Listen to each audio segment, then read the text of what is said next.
Voilà. C'est parti.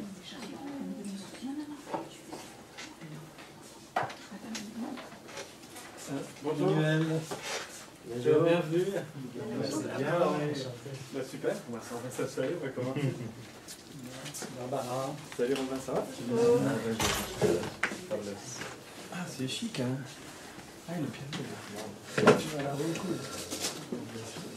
Non, on va se pousser.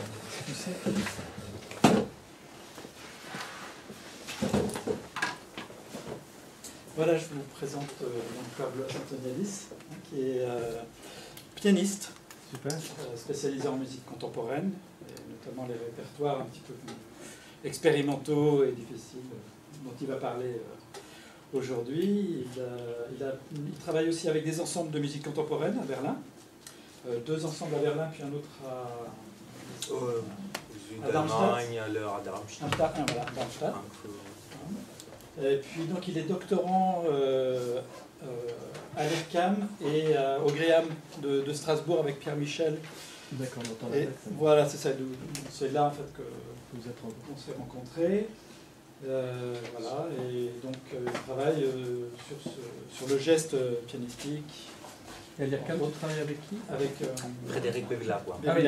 Interaction sans musique mouvement, c'est l'équipe de Bevilacqua. Ouais, voilà. C'est une co-direction entre. C'est ça? C'est co-direction, mais je suis installé à Strasbourg, alors je travaille plutôt au Créan. Nous avons construit un studio pour la captation du zeste, très très petit, mais, avec un disque clavier, avec des capteurs sur le disque clavier.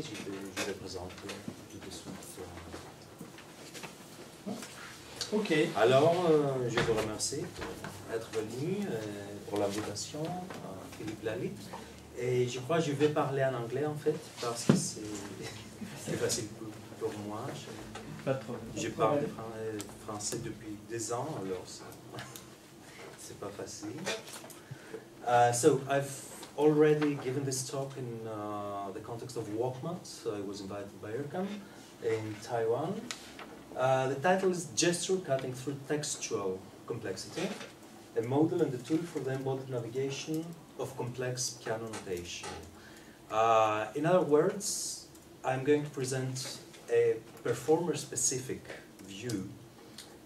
You shouldn't, I don't by any chance, but you shouldn't forget that it's always a pianist first and foremost speaking, so all my research is what in the Anglo-Saxon world is called practice-led research or auto-ethnographic research. Nicholas Cook has this term, or artistic research in continental Europe.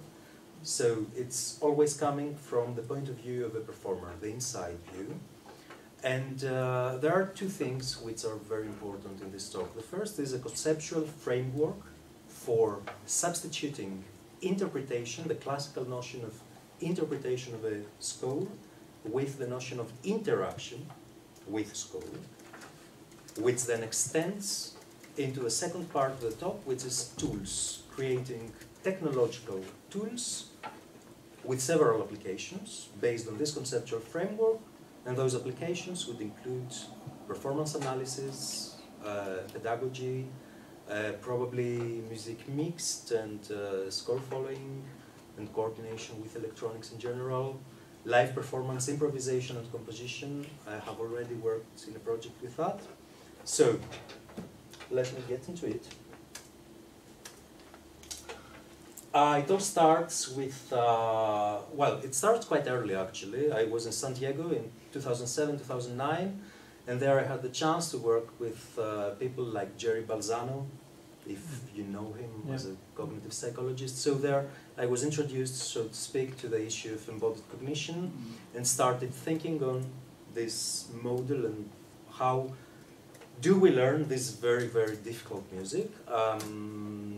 I'm going to define complex music very shortly, because it's not so easy to define in the first place. But you might take a look to something which is obviously complex, and which is one of my case studies in my research. So I started there in San Diego, and then I met with Frédéric at ERCAM in 2014 during the musical research residency. And there is even a link of my project there, if it still works.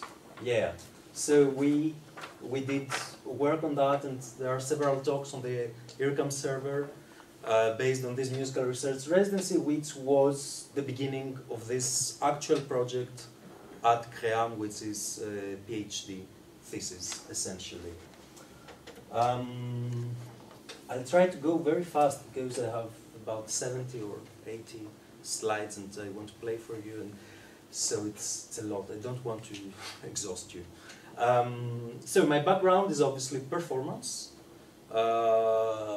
embodied cognition. This is a very famous image from Gibson's The Ecological Approach to Visual Perception.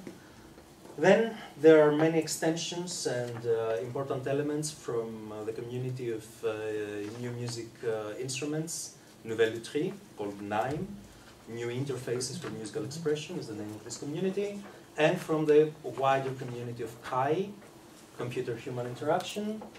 And then there is gesture modeling as being conducted by Frédéric Bevilacqua's team at IRCAM, Interaction sans musique mouvement. I can give you a link to the presentation. It's online, so you don't need to have souvenir from that. And of course, apart from those four fields, there is the huge issue of what in musicology is called performative turn. Philippe Lalitre has an exceptional introduction in his latest book on l'interprétation de la musique du XXe siècle.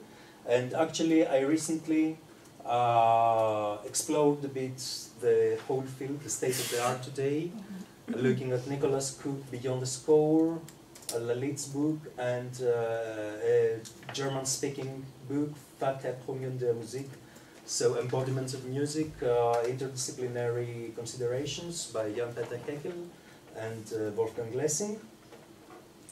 And I think there are many open issues with the performative turn. I won't deal with them right now today because I prefer to focus on the concept of embodied interaction with complex notation, and then the interactive systems, the tools we have been developing based on gesture capture and interactive notation, and on a repertoire which for today will be limited to Jan Xenax and Brian Ferneyhough. So the first part of the talk concerning the concepts will deal with the issues of complex notation, the definition of my model of embodied navigation, what it is, issues about dynamic notation, notation as instruments, and embodied cognition, but those will go in passing, I'll go quite fast through them. And then the issue of first-person descriptions as explored by Mark Lehmann, one of the main theorists on embodied music cognition, as you all know. And starting with what is complex notation, I let you see this lemma iconogram. It's probably the most well-known solo piano piece by Brian Ferneyhough, 1980. It's quite obvious it's some sort of explosive, explicit, intrinsic form of notation, complex notation. But I would like to give a definition which is a bit wider, and actually I'm doing that in my thesis rather explicitly. So first of all, we shouldn't forget that complexity is the dominant paradigm of historical evolution of notation since its very beginnings. With several exceptions, of course, but pretty much it's a very standard vector, let's say, in time. Then, of course, it does represent a certain historical moment, especially after the Second World War, with the serialists, and then, oh, that's my phone, probably. Sorry about that. I will just do that. So I don't disturb also.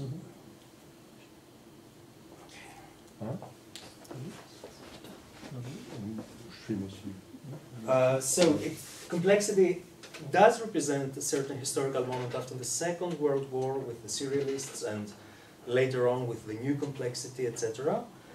And why is that important for us? Because it does bring into the foreground the issue of the dynamicity of notation.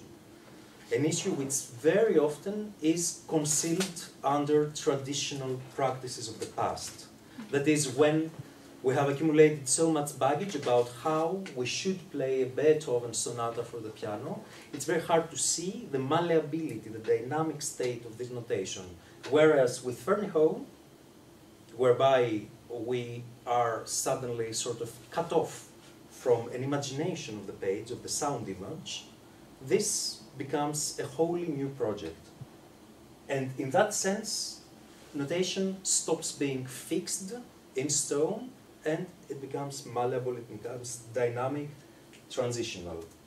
And in that way, notation in itself, already the traditional notation, can be regarded as an interactive multimodal system, but also be integrated into interactive multimodal systems, such as the ones I'm going to show you. In other words, the model I'm proposing is one which challenges the traditional model I'm calling UTI, understanding, technique, interpretation. In other words, it's this assumption that one has to comprehend the musical score before one employs the body as a tool, and after one can achieve an interpretation, but already this space of interpretation is quite vague. What does interpretation mean? Usually we associate it to tempo rubato or to dynamics or to different instruments, acoustics, agogics, but it still remains very fugitive. We try to capture it, but it's very often, I would say, arbitrary.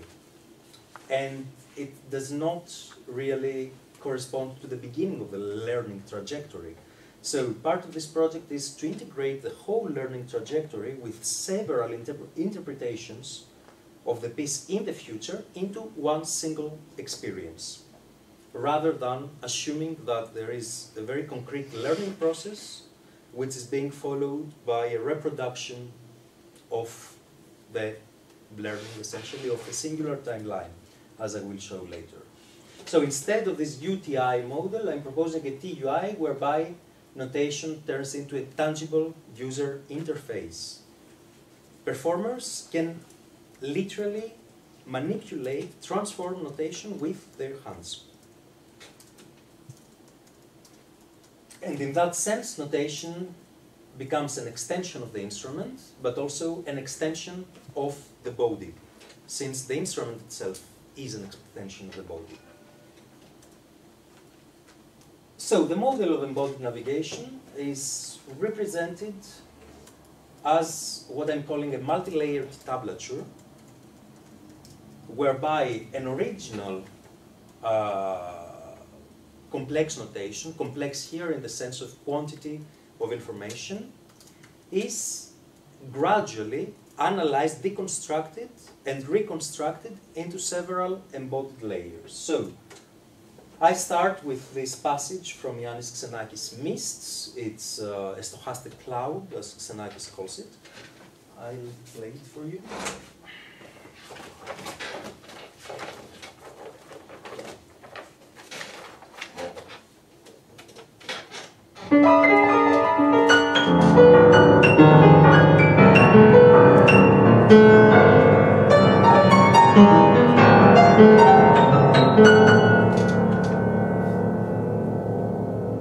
So it's something like that, which goes, of course, for many, many pages.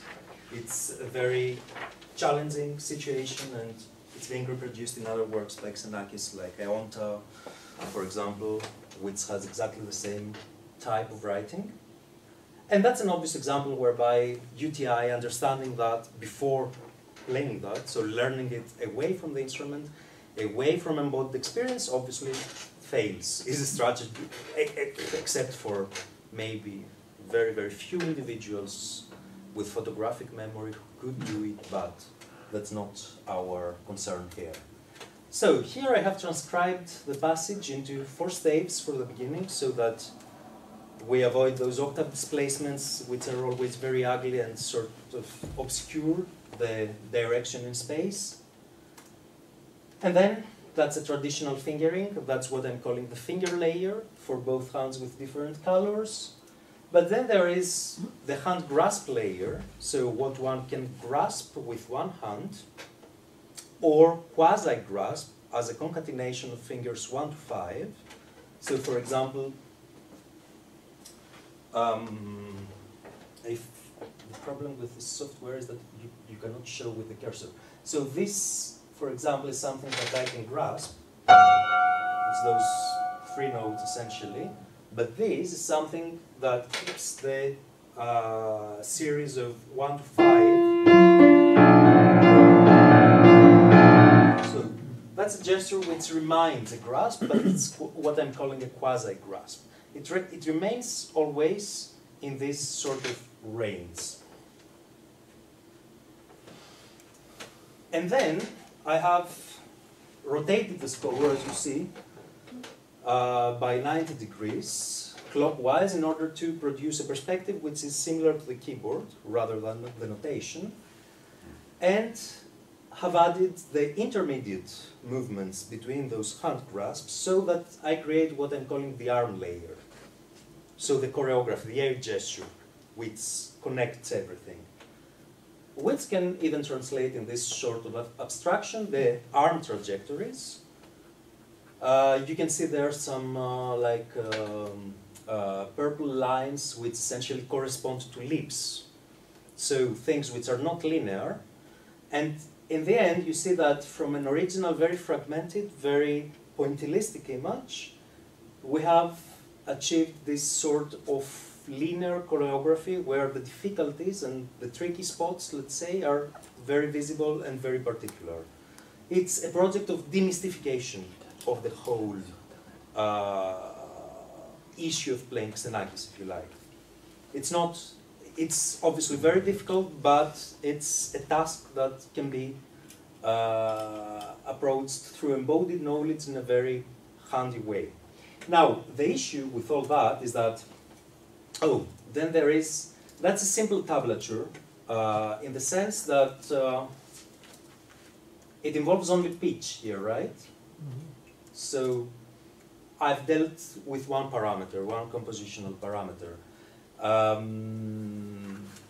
One of the things to keep in mind is that those are not stages, hierarchical stages in a learning process. So it's not that one starts with the fingers and then goes to the, but it's supposed to be more of a fluid process of navigation between different layers. And it's the very focus, the different focuses and the different movements between the layers which produce the audible results. That's something to keep in mind. It will become even more obvious here, where I have coupled this original layer of hands and arms. It's from a different passage in lists, a different material which is not so pointillistic, but rather quite linear.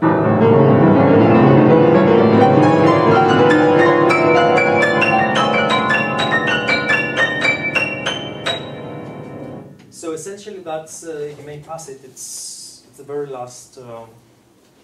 It's the very last line, let's say.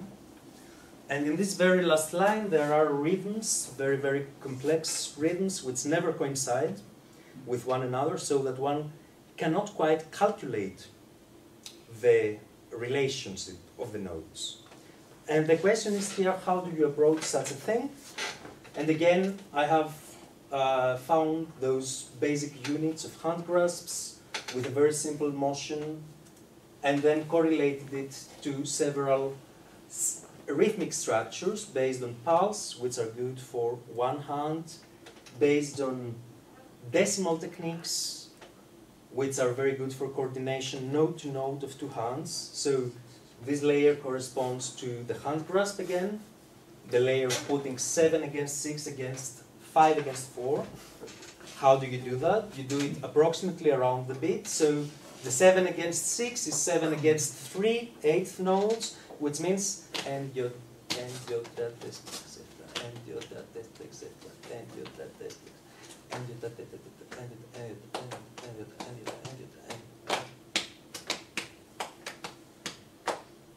So that's something like.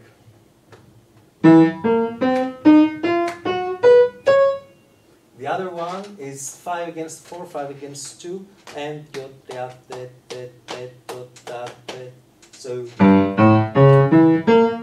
so together it's quite. So it becomes fairly easy for one hand, but when there are two hands, this technique becomes too arbitrary to be right. So there you have to coordinate. You have to create a line of attacks, essentially, like the line you see over there. So, and that way you can analyze and very, very nicely navigate again between these very vertical structures with the more finely grained structures node by node. I'm going a bit too fast. Normally that takes time to explain, but I want to show you more things later. Eventually there are, of course, other couplings, as I'm calling them, like the couplings with macrostructural properties of this same passage. So, for example, the red squares correspond to the entrance of new metronomical speeds, the entrance of new couplets. And those can be really very well articulated and given emphasis to, as opposed to the blue ones, the blue rectangles, which show imitative entrances of voices, or with this brown line, which designates a continuous flow of 16th notes. So, for example, if I do the red ones, I get something like.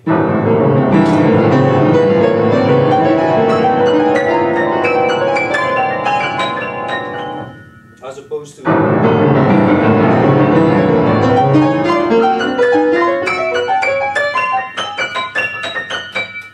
don't know if you can perceive the difference, but it's a difference of starting and stopping as opposed to a continuous line, for example.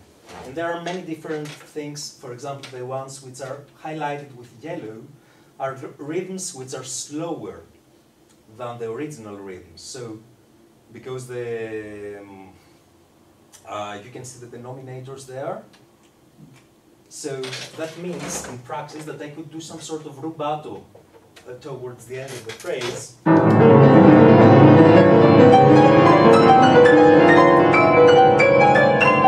So that I enhance a quality which is already in the notation. The important thing about all that is that all those parameters or analytical insights are coupled with the real gestural template, as I call it. They are always some sort of negotiation between all those different layers. So instead of having an image which is already given, which one cannot really challenge or, how would I put it? It's not interpretation in the sense that here and there I make decisions and I sort of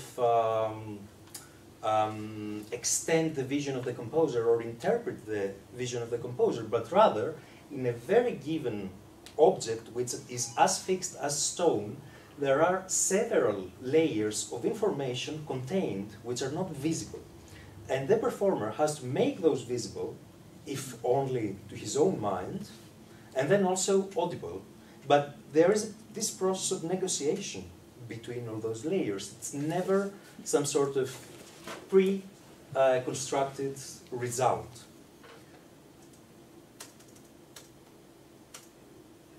So, theoretically speaking, the model of embodied navigation means performance as embodied navigation in a non-linear state space of notational affordances.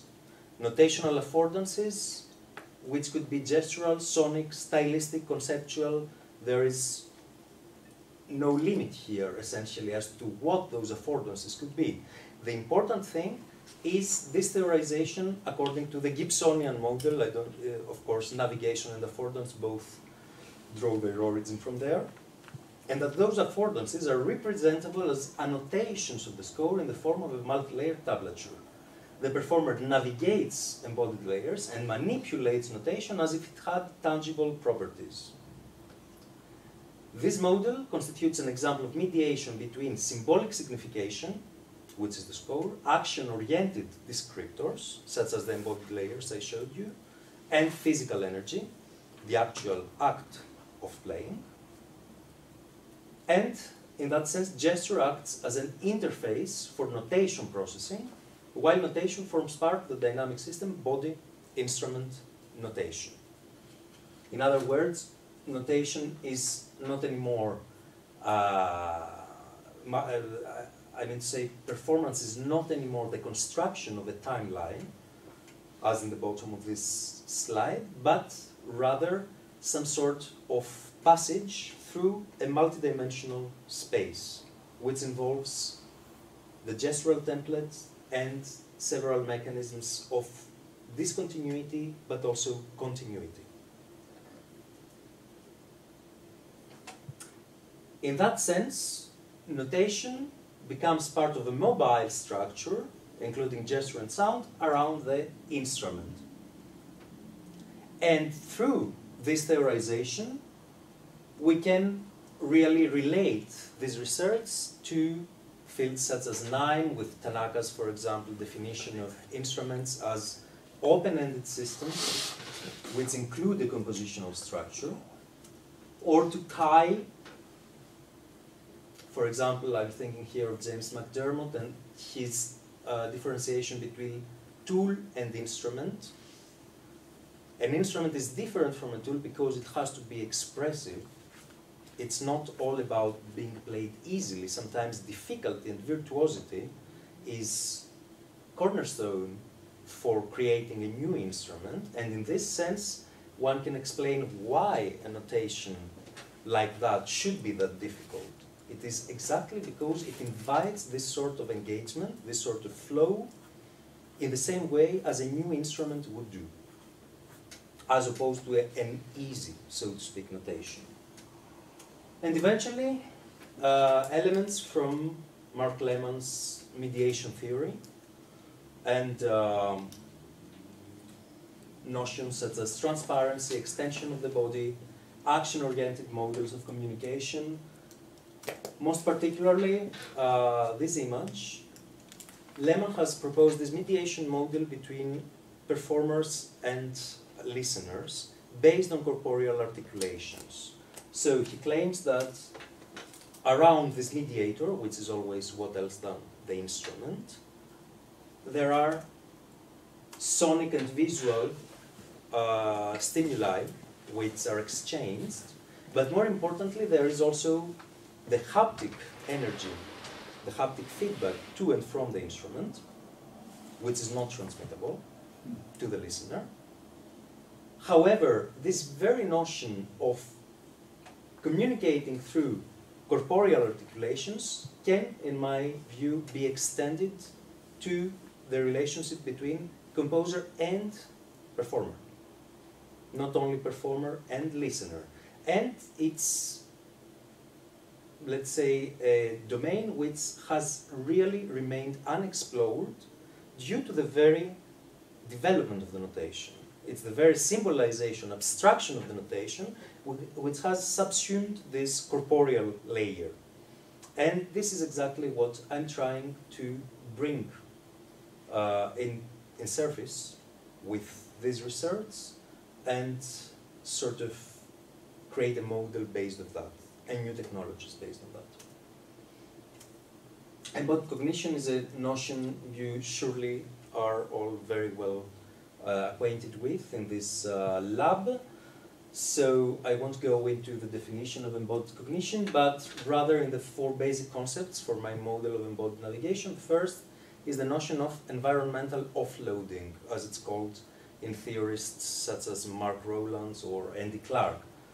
In other words, instead of doing something mentally in the head, we offload it, we do part of it externally. And that's exactly what I've shown you with the scores there, that instead of trying to memorize this passage by Xenakis, I'm processing this passage by Xenakis with annotations. And thus, processing it also with gesture. The second is the notion of dynamic systems and state spaces. For example, this early robotician, Brooks, who has brought this famous dictum, the world is the best representation of itself. Working on the so-called mobots, mobile robots. A mobot doesn't need to represent the external world, it does need a set of basic rules as about how to proceed with things, and this set of rules, essentially, in correlation to the very world, inside to the very space in which it moves, is the world itself. It's becoming this self-organized feedback which unites the motoric with the inner aspects. In my case, I'm claiming that notation, the body, and the instrument form the elements of this dynamic system, essentially, and one can move flexibly between those in order to achieve knowledge, essentially learning and also performance. And the notion of state space is the map of all possible states of the system, very often mathematically described.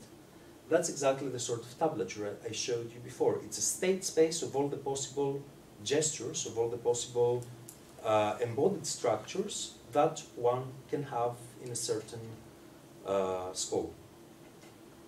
Conceptualization is also important. It's, I would say, the political aspect of this project. And we're talking here about Lakoff and Johnson, mostly the ways in which qualities of our embodiment define the conceptualization of our world through language. Famously enough, Lakoff says that if we were spherical beings, we could never have developed the notions of up and down or right and left, because we could not make sense of that.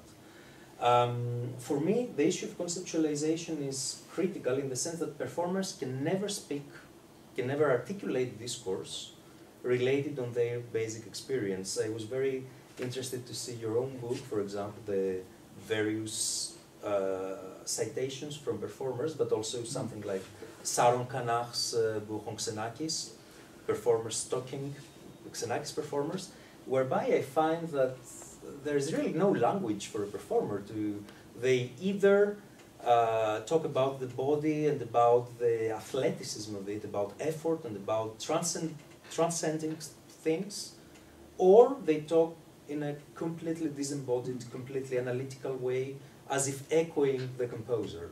So this project is also some sort of search for a performer-specific discourse based on these primordial experiences. Eventually, navigation and affordances, explained before, cognition can be defined as navigation with real-time perception and action, and as exploration of those score affordances, the Gibsonian thing. Now, the thing is that all those are first-person subjective descriptions. A different performer, a different pianist would probably do something completely different with this translation, this look for. So I don't want to generalize or to make some sort of global claims on that, because after all, it's very similar to the subjective annotation with hand and pencil. But already the fact that we do need to do that, and every performer does that, is indicative of this externalized processing, embodied processing of notations. This is from Herma by Xenakis already.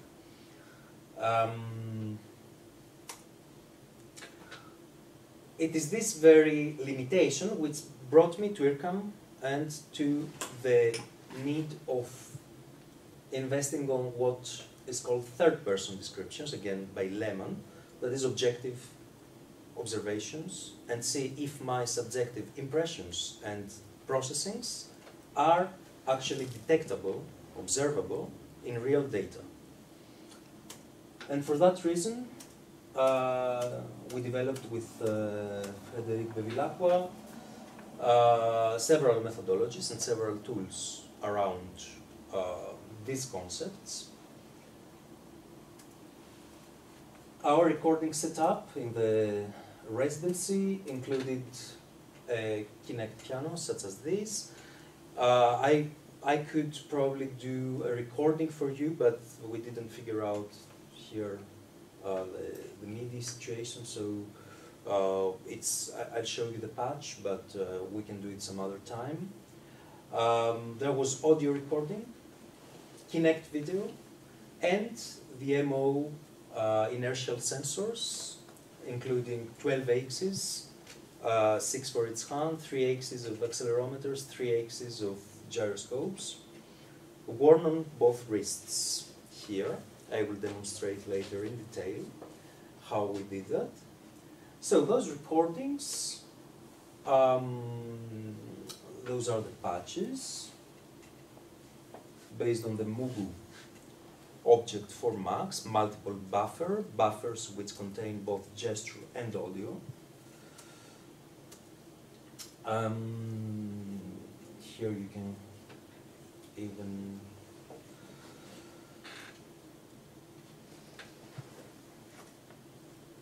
here's the page for the Mugu. It's freely downloadable if you want to experiment with sensors and get to know more about the specifications. Let me show you, before I go on actually, let me show you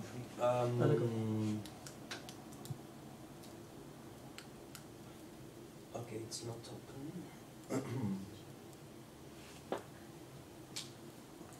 How does the recording look like?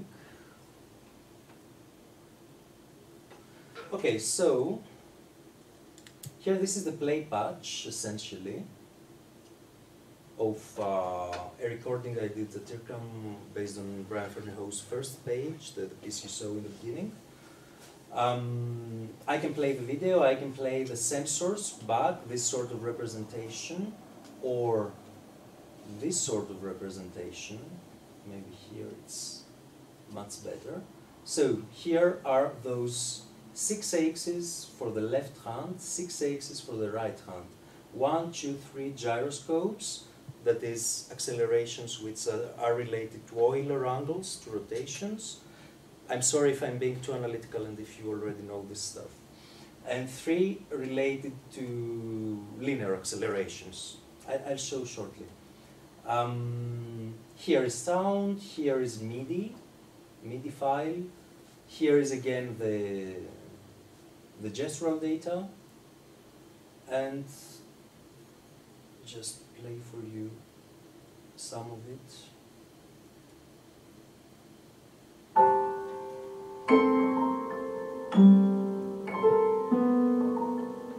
So that's my sight reading of the Ferneyhough. It's the first time I ever saw the piece, and I decided to record my sight reading for the whole piece.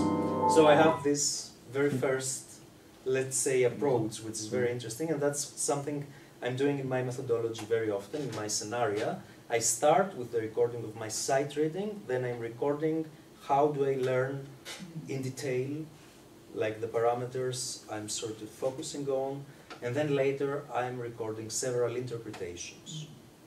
And then I can compare what happens between the sight reading and the interpretation and what remains, let's say, the same. As you can see here, it's a very interactive sort of representation. One can make annotations, one can control interactively the video so that one can see in detail those movements and correlate with the gestural data and the audio. So it's a very good observation tool and annotation tool. Here, for example, I can define several units, syntactical units, for example, as I will show you later, on which I'm basing this segmentation you saw there in squares. Okay, just to keep going. So how do we analyze this sort of data?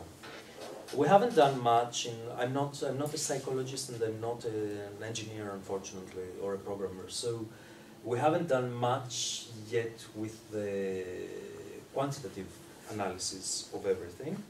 But we have developed very, I think, robust qualitative methodologies, and we have started with some machine learning implementations.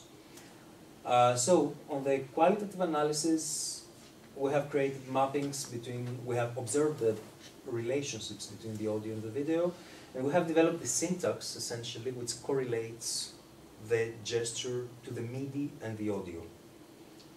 And eventually, a correlation to my implicit annotation, the one you saw was first-person descriptions, so the tablatures, with very interesting results there. And eventually, we have compared different, very varied, extremely varied performances of mine, always.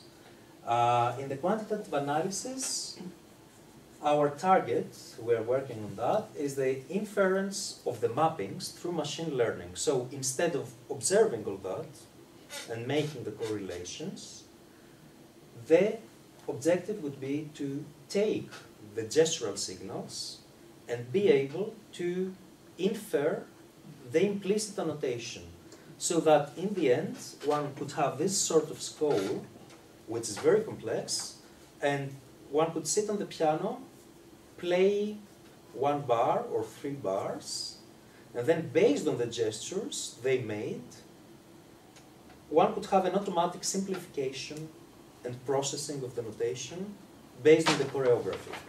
So that one could start learning, for example, with 10% of the information contained there, and gradually add the rest. So to give you an example of the mapping of pianistic gesture to sound, we found in the Fernihoe that there are essentially 2 main gestural units. On the one hand, of course, you can see in the bottom of this page, there is preparation, attack, displacement, release. Preparation and release are the normal gestures one does before and after playing. So if I do that, and then I stop and release. So preparation is that, release is that. That's always very visible in the recordings. But what happens in between always somehow is reduced to a pattern of attack, which is shown there with red rectangles, and a pattern of displacement, which is shown with blue rectangles. So even though here I have this very complex structure, then that corresponds to only one position. That's something we can see on the signal. Then the displacement to a new position, and the third position, and back, and the 5th position. So there is a choreography which corresponds both to my mental model of that and to what we can see in the signals. So essentially, in the gyroscopes, we can see this linear displacement, in only one of the gyroscopes, actually. And after a model by Gilles François for mapping probabilistically, as you can see, with a Markov model on the right, sound to gesture, we have mapped the gesture, those structures, the red corresponding to attacks, the blue corresponding to transpositions, dislocations, to the original annotation of the Fernihoe score, which is transferred here to the MIDI. So that corresponds essentially to what I showed you in the beginning with Xenakis, those hand grasp structures. The arrows correspond to those arm movements. And those moments between the hand grasps correspond exactly to the attacks located in the gyroscopes and accelerometers. And the same with the transpositions. What that means practically is that we can infer the bottom part, so the implicit annotation, from the gestural signals. And thus compare the objective third person with subjective first person descriptions. in a different example, again from Xenakis Mists, we have compared very different performances. So the layers I showed you before, which would be something like would be something as different as what I'm calling fingers is like what I'm calling chords would be something like, and performance would be something like, and then the arms would be only the air gesture. And there you can see that while essentially the accelerometers are all very different, the gyroscope, which shows the displacement, remains incredibly stable, incredibly similar to all these very different ways of performing, which means that those displacements are really visible and sort of a standard property, if you like. That's quite promising for this notion of processing notation. Eventually, quantitative analysis would be exactly to be able to infer, as I've already said, the one from the other. The most promising model up to now has been a segmented hidden Markov model by Baptiste Caramio, which he has used in a study for analyzing clarinet movement, expressive clarinet movement, based on some primitives. So he has primitive gestures, and he sort of infers a scheme which corresponds to a succession of those primitive gestures. But we're still not there. That's what we're working on right now. And that's, I would say, my personal excitement right now, to be able to make this step, which would then automize lots of what you will see, which is still very, very tedious and very, very close work. That's the model by Baptiste Caramio. So you can see on the top there is an input signal, on the bottom there is an inferred signal based on this library, this dictionary of primitives in the left, and he essentially reconstructs the input signal with those primitives. So it's very clearly very close to this reconstruction of a very complex gesture based on this syntactical attack displacement sort of reduction.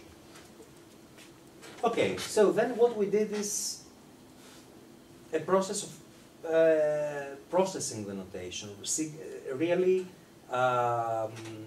letting the notation bare and naked from all the excessive information. This happened automatically for MIDI piano roll, thanks to a series of command line tools by Dominique Faubert. So one transcribed automatically these into a representation like that, reduced proportional space notation. And then based on the several embodied layers and on the signals, we were able to, for example, define there the grasps. You can see with the red note heads I designate fingers 5, with the blue note heads fingers 1. Then I assume that the boundaries, that those are boundaries which can always be concatenated and always reduced further. So here, for example, I have deleted all the intermediate nodes and have left only those grasps, those boundaries of the grasps. And then, by the same token, I've kept only the directionality. So I've kept only the first and the fifth, depending on the direction. So I've kept the fifth if I'm going outwards to the keyboard. I've kept the one if I'm going inwards to the keyboard. And like that, I'm able to represent the layers I showed you before in the tablature through traditional notation, essentially, going all the way to the arm layer, so to the air gesture, and defining, as you can see, very simple syntactical entities. So 1, 2, 3, 4, 5, 6, that corresponds to essentially counterpoint, simple counterpoint, either heterodirectional or homodirectional movements, like that, or contrary movement and parallel movement, we would say in counterpoint. And that's the first page of Brian Fernyhough. So one can reduce an amount of information which is completely disentangled and completely fragmented in this very short series of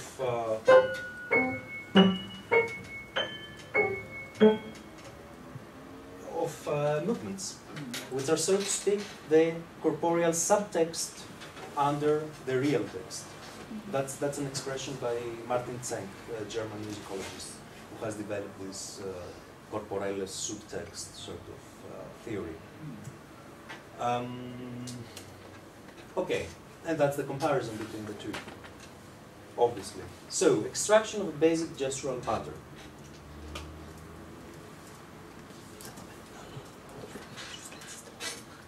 And then, of course, all that is put together, the original notation, the gestural pattern, and the gestural signals. Here, this slide shows how Fernyhough's own theorization about his process corresponds to this line of thinking. Fernyhough, talking about lemma-icon epigram, he states that essentially an adequate interpretation of this work presupposes three distinct learning processes: an overview of gestural patterning without regard to exactitude of detail, a de-learning in which the global structures are abandoned and we concentrate on each individual node, and then progressive reconstruction of the various gestural units going back. So he already sort of describes such a navigational model, starting from top-down, from global aspects, then going back to detail and always sort of oscillating between the two, and always transforming both the gesture and the notation and the performance. Okay, and now it's where the fun begins, because I'm using this processing of the notation for some real-time applications for what I'm calling top-down interactive learning, with augmented feedback, whereby notation is treated as an instrument and which can influence interface design and score following. Score following in which sense? In the sense that instead of starting with nodes per node, like with Antescoffer, for example, or other systems for polyphonic following, we could start with much less information with a system which learns parallel to a performer. At the time the performer learns, not after. So that whatever happens at stage is related to this learning trajectory. And so as much as the performer can fail, the system will fail. Otherwise, it should be pretty much on a par. So that's a quite important application. Also, there are applications in composition. I'm doing rather now a project with a composer based in London, whereby we are using this model for generating compositions out of improvisations. And that's quite promising because we can also exchange instruments. So he plays the violin, I play the piano, but then I can imitate his gesture on the violin by playing the piano, and thus produce a completely different but gesturally interconnected piece. I have, we had our first concert in Berlin last week, but there is also on YouTube, there is material from a conference in Bath University last year in the UK, and there it's very well explained, this whole process of collaboration. I can send you a link if you're interested in that. It's not the first line of my presentation here. Okay, talking about the interactive systems and how we do all that. It's all based on the notion of motion following by Frédéric Bevilacqua. The idea in motion following is that one has recorded a gesture with those accelerometers, and one can compare a new gesture probabilistically to the recorded gesture by defining several degrees of variation, of differentiation between the two. To show you very concrete that,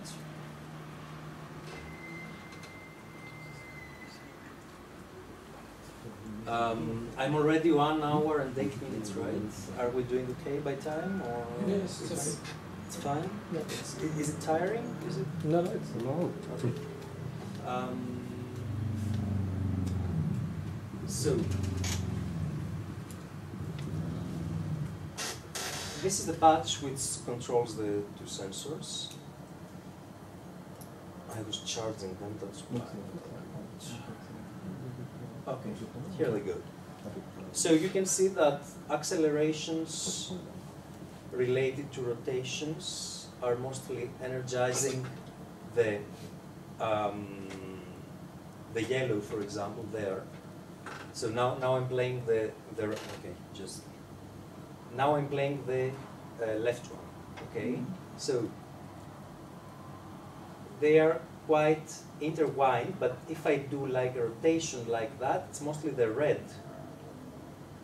While if I do that, it's obviously the blue ones which correspond, right? In the gyroscopes, you see it's much more mixed, although I do base my research on one gyroscope, funny enough, but the linear ones are quite obvious.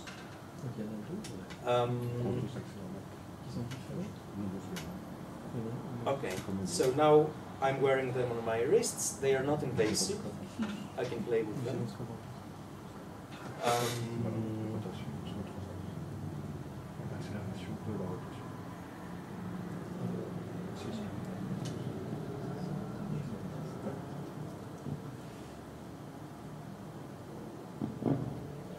All right, so here they are streaming already.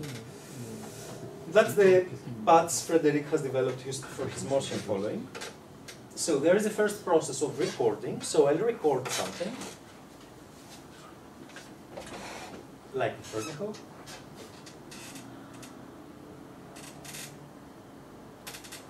Up. That's what often happens to Max. It crashes. It's fun.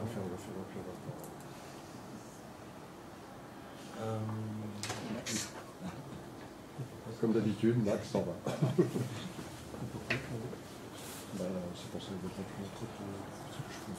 But they've made it quite fast to come back, thankfully. Okay.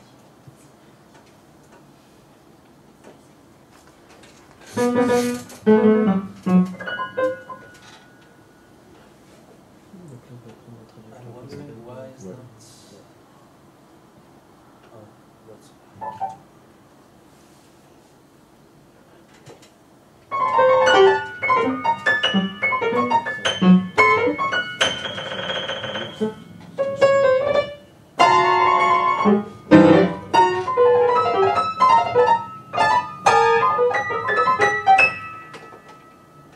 Okay, so that's the first page of this piece. And then hopefully the thing can follow it. Okay, I'll put the tolerance a bit higher. Just this tolerance is. Can you? Yeah. Can you push the window with the driver a bit to the right so that we can see both red bars going up and down? Oh, you mean here? Yeah, on the Yeah. right. No, yeah. Yeah, absolutely. Oh, this. Excellent. Please, Interesting. the main graph on the left is the sound, or The main graph, you mean here? the That's one higher? below? Just The below one the big below one. is the recorded gesture. It's It's an aggregate of all 12 signals from the gesture plus audio intensity, audio energy. Okay. It's also audio energy. It's not only signal. Although I've worked only with gesture, but it works much better with audio energy as well. Yeah. So that's the recorded gesture. Now there will be a new green signal over that, like a transparent green signal, which is the incoming gesture and its correlation to the previous one. I'll show you.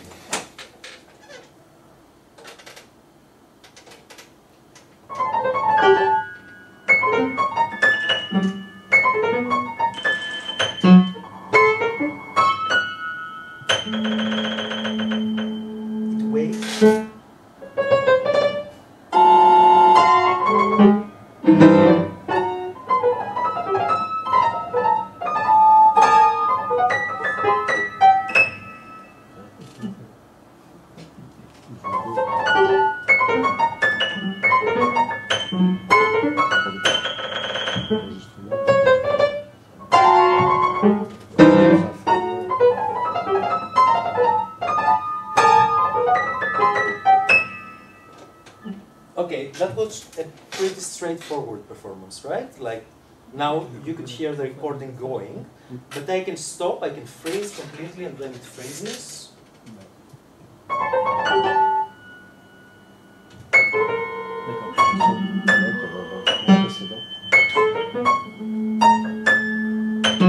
But it can quite good recognize where I am in the gesture, right? So, and then there is this super VP sort of granular thing, and you get, it freezes the sound where I am. Now, interestingly enough, if I do that in this sort of flow, it can recognize it very well.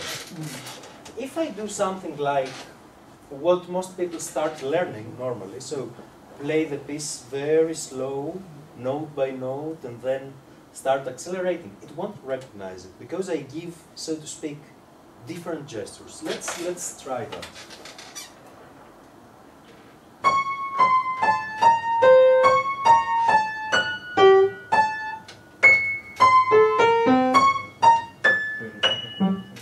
So you see here the gestural content is completely different than a complete gesture which is based on attacks and displacements. So I'm sort of distorting the syntax. And it's quite interesting to think that most sensory motor learning actually in conservatories, in the life of a performer, starts with this sort of. So that's something to think about. Maybe, maybe there is much faster ways to get there. So if I try now. Obviously it cannot speed up to these sort of aggregates.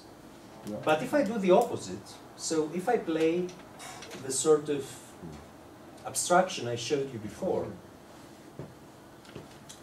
where was it? It was here.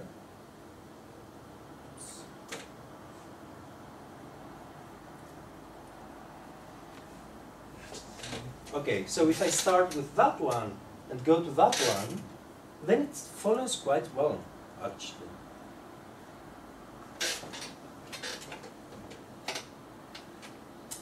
No, that's not. It's not possible. I don't know why. It may be Super VP. You think so? Yeah. I have the same problem always with Super VP. C'est l'objet RCAM, c'est l'objet qui rejoue trop, alors en tempo, c'est votre travail. Je fais une vidéo hier. Tu veux changer le tempo, accélérer. Je fais un pas. Qui tire le son. No, it could be the size of the buffers. Maybe your signal vector size is too small. The buffer size? No. Yeah, the signal size? vector size. Signal vector size. Aha. Try 120. 8? 8. You think? Yeah. Okay. Okay. Okay, it works.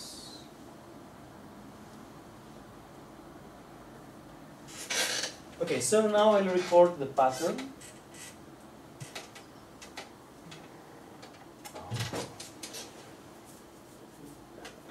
It's the first time it's happening in that way so often. I'm sorry about that.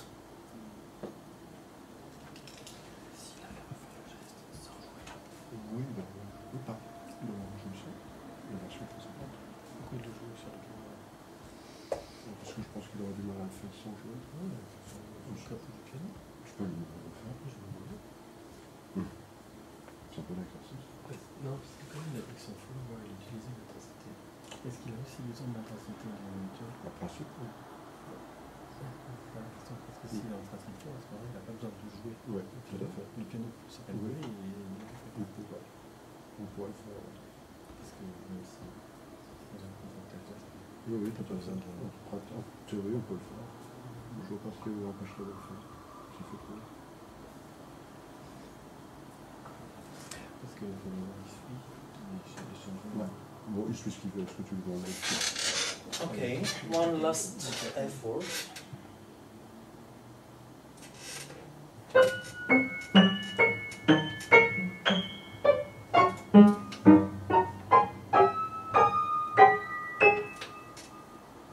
So now I gave only the pattern.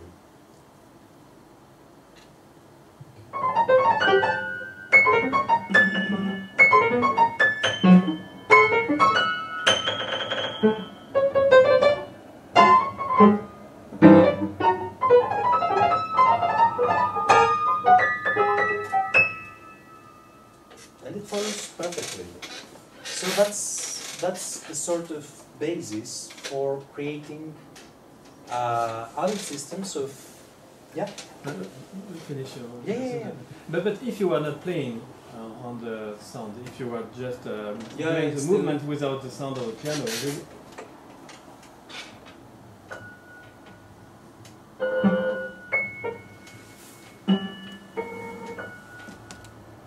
Not as good because it misses the audio energy, so it misses a component of the signal. yeah. But still, It's not so bad. Huh? it's not so bad.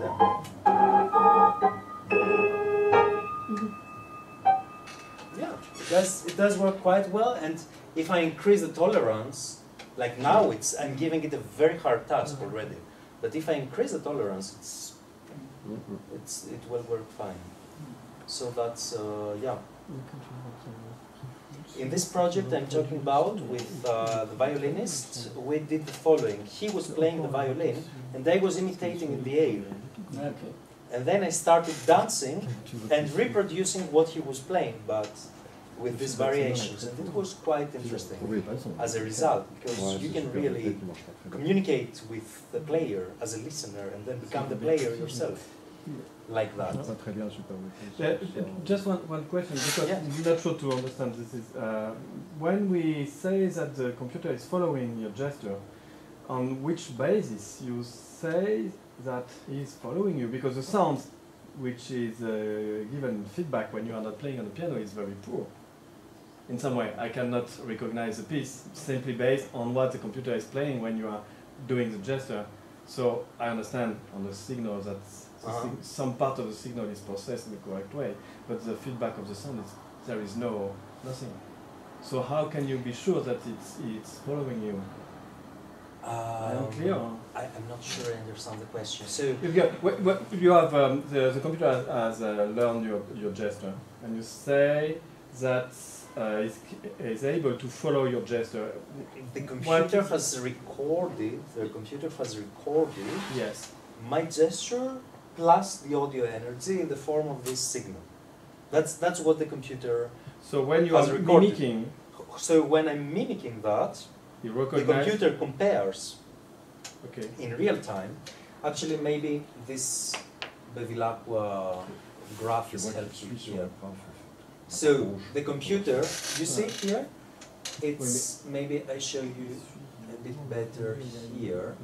So that's the gesture which I recorded. Yes. Okay? That's audio energy plus signals. And then the new gesture is that one.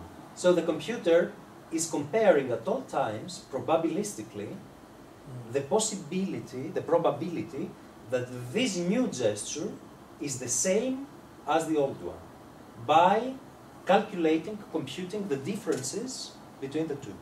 So what we call dynamic time warping. Okay. It's not only dynamic time warping eventually, because dynamic time warping is not that fine-grained. Really? So is that the it's a hybrid. It's dynamic time warping with HHMM plus hidden Markov models. Hierarchical. So that from the hidden Markov models you get the fine-grained aspect, while the time warping operates only on closed gestures. Yes. So that's why we need the HMM, so that we have an open gesture. Yeah, it's the Exactly. Exactly. Is that clear? Is that clearer in a way? Okay. Okay. But what is the contribution of the sounds in that following? Because you said you make your model make a mixture between the body movement and the energy of the produced by the piano when you are playing. Mm-hmm. And what part, how both information are combined? I mean, is it 30% for the piano, 80% for the piano, 90% for the sound, and 10% for the movement? Because when you have not the sounds, the system is less good. So but just would like to understand the balance. I cannot answer this question. I cannot answer like what's the exact contribution to the signal of the audio energy. But this is a critical question, because if the contribution of the audio signal is 80%, this is an audio signal follower, but not a. It's much less. It's one signal in the total of 13. But I cannot answer this question honestly. Yeah, I will.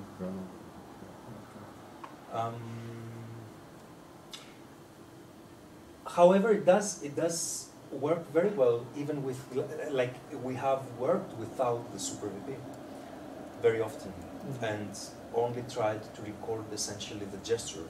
And there, obviously, you don't get the audio feedback, which is quite important in the learning process, because if you can give those few notes and you have them and you use them as pillars, then you can orient yourself in very, very complex situations until you reach that point.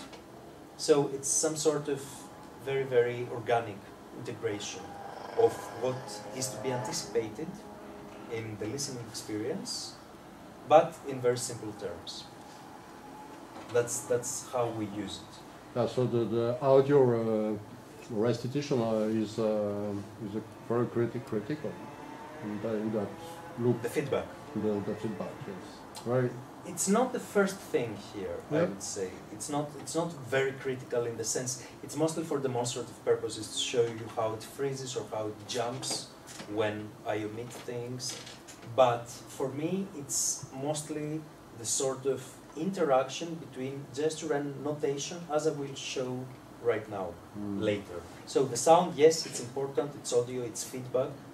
It can be video, as we did at Turkey. We integrated video so that you can control, you can have a mirror of yourself doing things and controlling your gesture with gesture. But for me, what's more important is what we did with the gesture. So I'm skipping things, maybe we can come back later. Just show you a bit of Dominique Faubet's InScore. That's an augmented interactive musical representations platform which combines scores, images, video, signals based on OSC messages. And thus it can very, very easily be synchronized with the movie.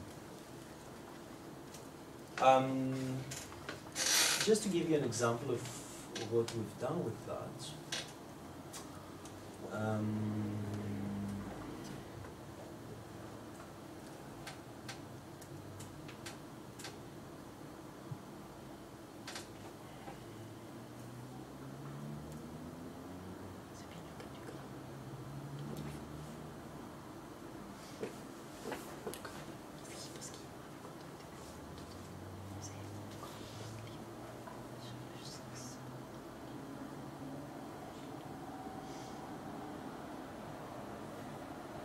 So here, for example, we created this multiple representation, which is controlled in real time from the sensors. So what we call transforming the original notation, again, this Fernihow, in an interactive multimodal representation, or tablature, as we called it at the time.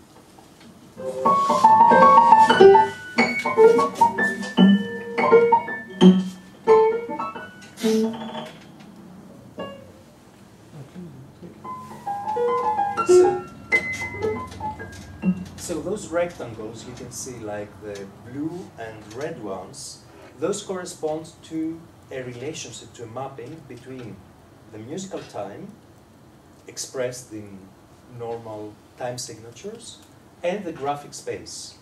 So we have decided that the first is like 1/4, the second is 2/8 or 3/8, etc.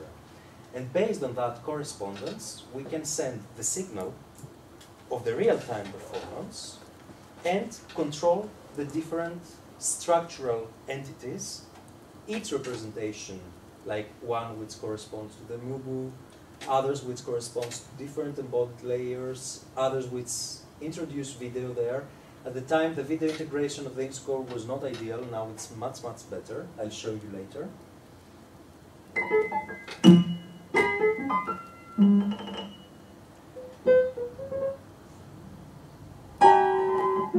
So the idea is that the sensor, the cursor, is controlled by the sensor in real time.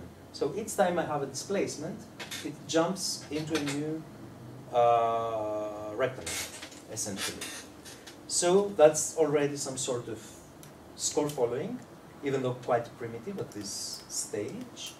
But you can see how the performer can define entities based on their gesture.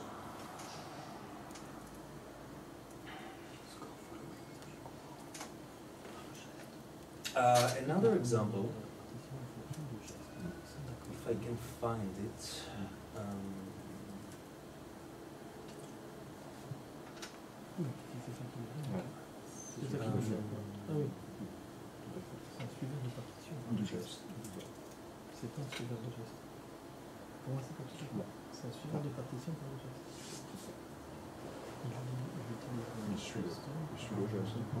Oui, parce qu'il a une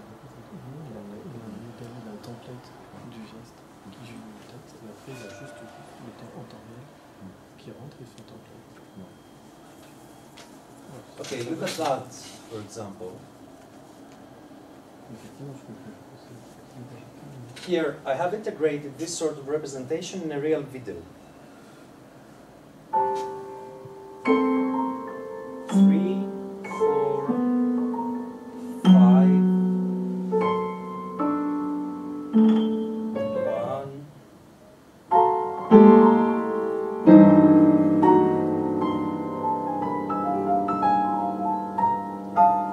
In the end, it's not very clear, like the series of attacks, but I am to blame for that because I play a lot of things. I don't play the real structures. But does that work for you? Like, do you get the different entities?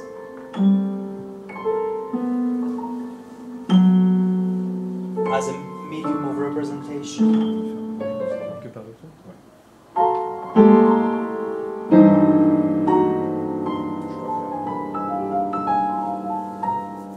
Yeah, here it doesn't work for me, for example. It's already a lot. But you get the idea. So this sort of representation can be controlled with the sensors in real time, for example. So there is no limit to what can be put within score. You can put all sorts of representations as a score, and then combine with the graphic signals, the video, and so on. So we did that with a motion follower in a much more, in a much simpler form, let's say. So we have this.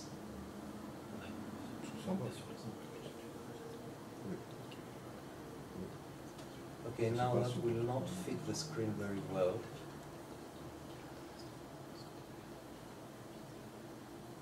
Okay. So now what I did before with the audio feedback, I'll do with visual feedback. So for that reason, I will need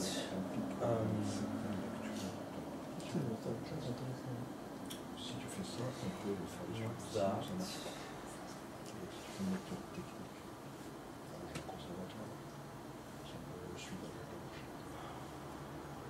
Okay, so that's what we call the gesture cutting through textual complexity, which is essentially a patch which connects the motion follower to the in-scope. So during the recording process, I will be following the cursor there.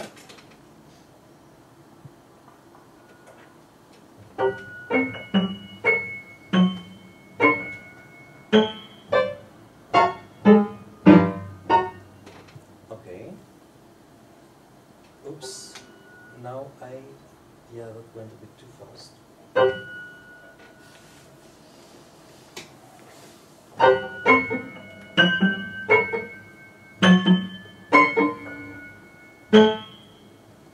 And now here we have some sort of score following in that sense. So essentially the new signal is coming, is being compared, and according to that the cursor is moving and I can see where I am. So that one could imagine a real interactive score created automatically from the very first times we start learning the piece, and then using that in comparison to the real score. Actually, now I can, based on that, and based on the fact that this basic pattern is the basis of many different performances, I can follow the real score of that, hopefully.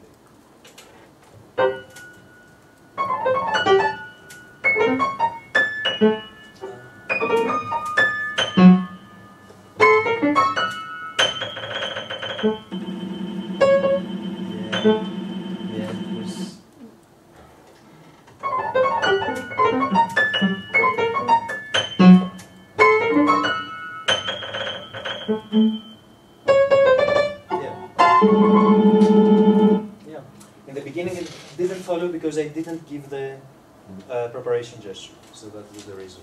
So one has to have a protocol of framing the performance, so to speak. Okay.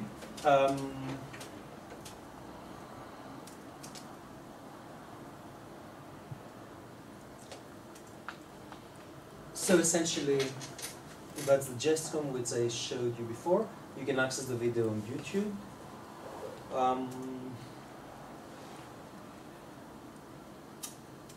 I think I showed all that. So here the question is, to which degree can we use those first and third person perspectives, descriptions, sort of hybrid as a model for interactive learning systems, which could be both human and machine based. It doesn't mean that it all relates to mediation technology, but also to normal human pedagogy in that respect.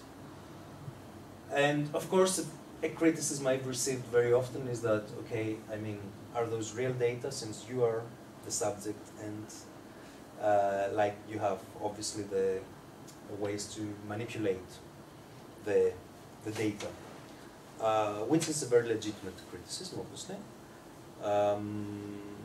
But on the other hand, that's why, on the other hand, I don't understand this criticism in the sense that that's the role of media and recording practices, right? To put you against the mirror, to put your practices. So, of course, it depends how you can use it, how you can manipulate it, but in a sense, yeah, that's a question of ethics, eventually, scientific ethics.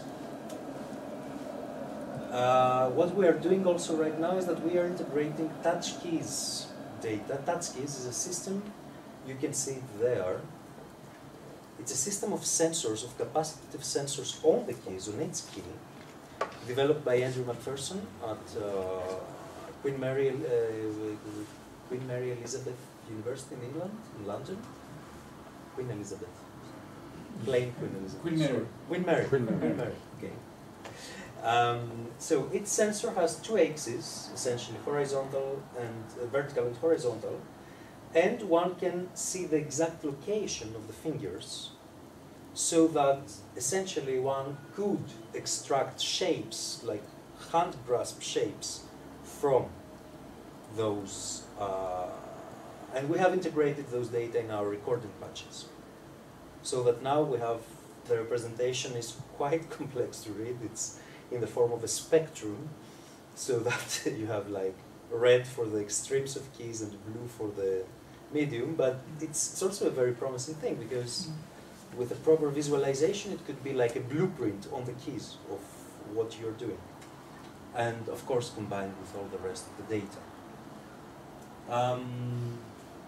Okay, just to finish, I hope I've shown you an action-oriented view of notation.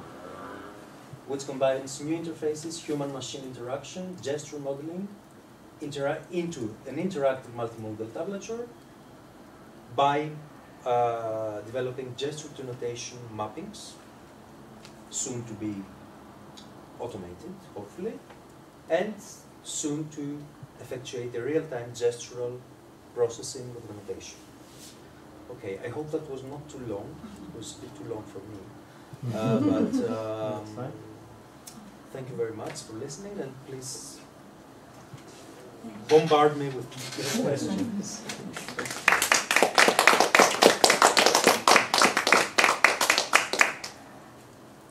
Thank you for your very precise presentation. If you have any question? I have a stupid one. Do you think this kind of interaction could be useful for maybe less experienced players? Absolutely, yeah, absolutely. In the sense that exactly looking on top-down learning models, we look at very crude movements which do not involve fine motoric of the fingers. So, yeah, I'm pretty sure that people could profit from exactly finding a way to work with the big choreography, starting from dance, let's say, and going back to music, to fingers, rather than the opposite. Yeah. And even for less modern music, for example, for more classical. I've already recorded and Bach, for example, and we compared like a very expressive performance with a normal performance and a deadpan performance completely, and the results were very interesting about how different we make things. And we haven't analyzed that properly yet.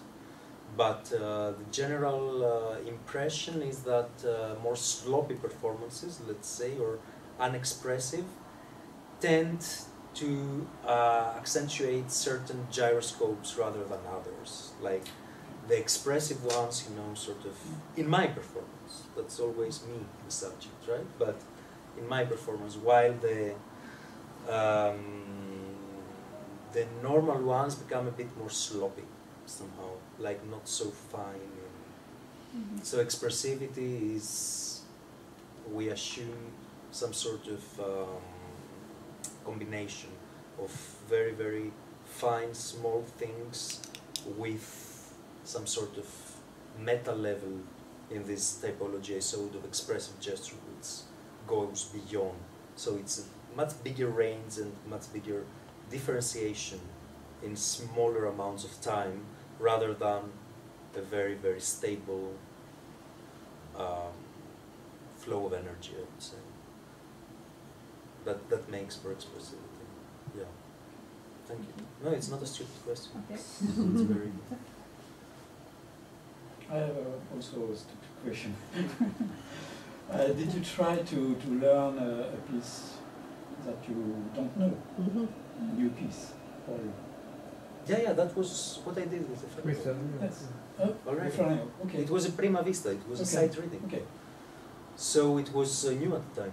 I hadn't played it before, I had listened to it. Yeah. I knew the piece, I mean, as a listener, but still it was quite new. And yeah, I'm doing this exercise often actually with sight reading. So when I was at UCAM, I experimented with lots of also arbitrary aggregates of notes, you know, or new pieces I had no idea of, and I wanted to see what happens. I think that's the better test, with pieces that you don't know. Yeah, the best is to generate a piece from open music or something, you know, for example, or whatever, and give it to the subject and see what they do, and if indeed, I'm pretty sure that different people work their way around in many different ways, or actually in unique ways.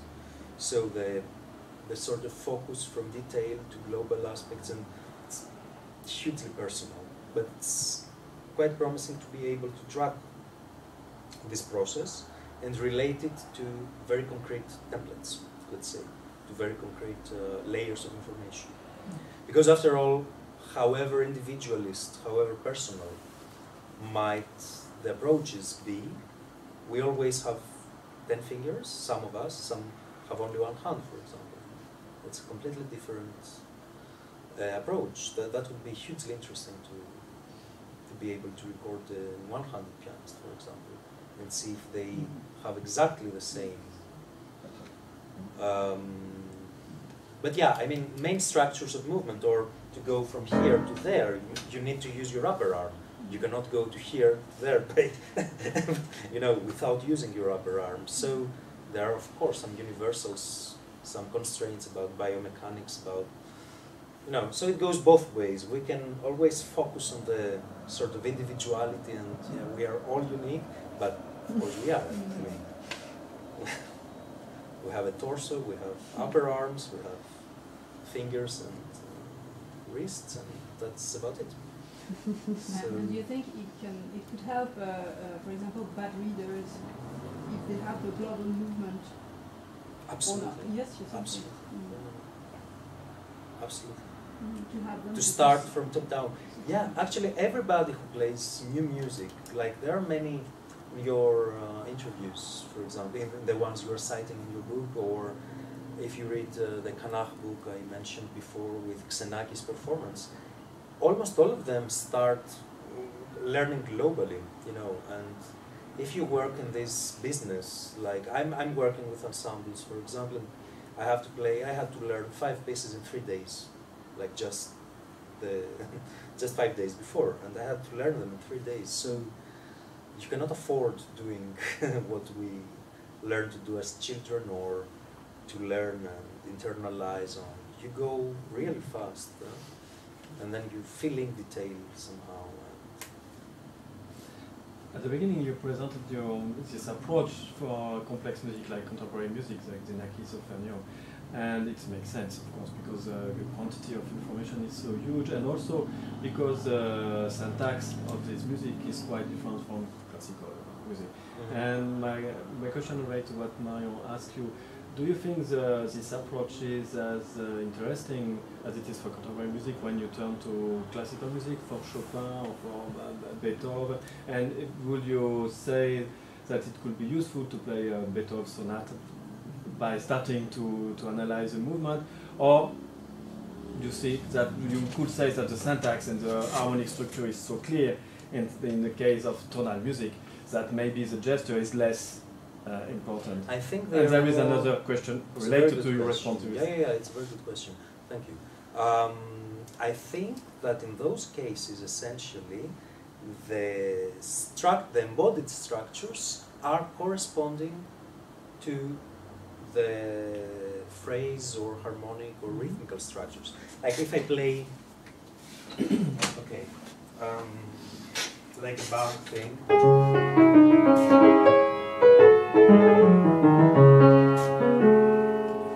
Okay, and then you see that here it's all the chords I'm playing. I'm in one position essentially. Also for that, and then I move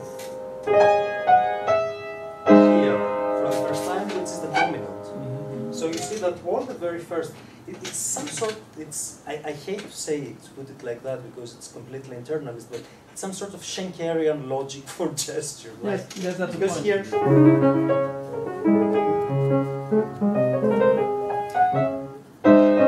and here I have a real shift of the bass with the left hand to the G sharp minor. Okay. So yeah, I think that's the answer. That there you have the coupling between the embodied structures and the non-embodied structures is more close than in the other sorts of music where there is a decoupling.